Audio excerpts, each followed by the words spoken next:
Morning, Peter Goertz. I'm a psychiatrist. Did I kill my patient?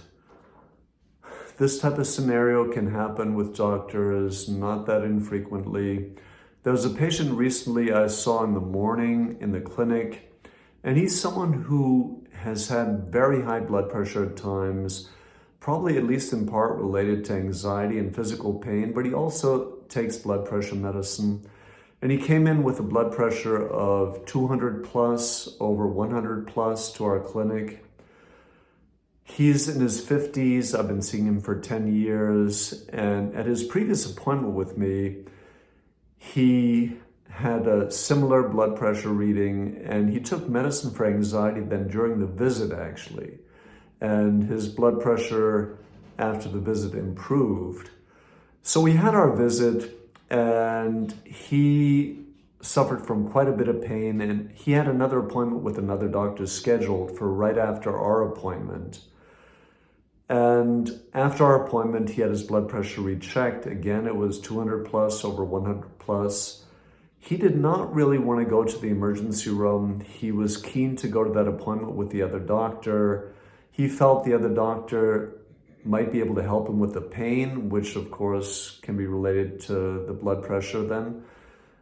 And in a previous visit, after a previous visit with me, his blood pressure had been similar, and he had gone to the ED. So I did not feel that strongly about him going to the ED at that point. I was maybe somewhat desensitized, maybe too desensitized from him having previous high blood pressure readings and gone to the ED, and they just let him go, felt it was related to anxiety.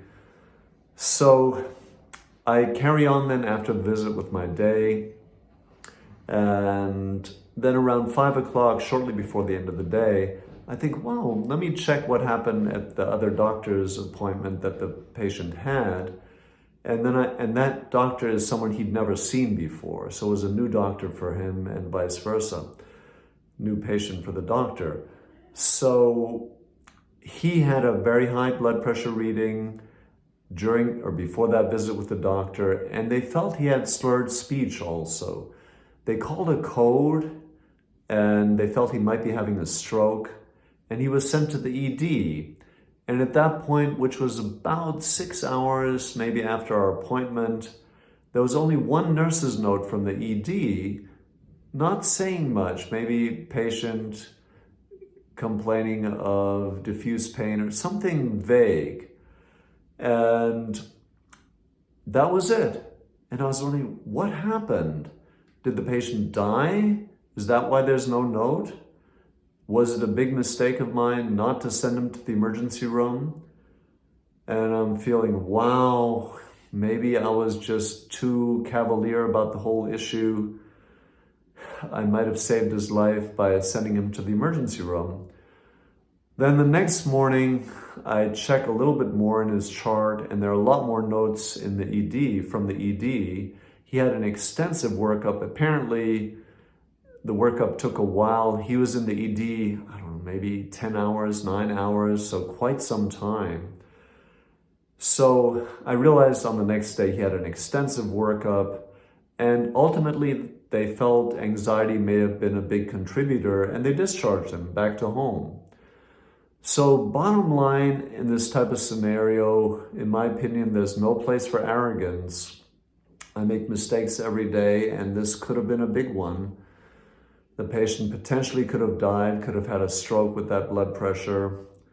On the other hand, we don't want to overly utilize medical resources, but it's a tricky decision to make. Ultimately, he had a significant workup in the emergency room, was discharged home after the workup, and the feeling was that it was, at least to an extent, related to anxiety, the high blood pressure. So bottom line, all doctors make mistakes, and that already, just accepting that as a doctor, I think is important. And one great thing about mistakes, and I realized that when I was learning how to put in IVs as a medical student, you learn a lot more from mistakes. You learn a lot more from IVs that you have a hard time putting in than the ones you get in right away. So it's important as a doctor to learn from our mistakes. Thank you.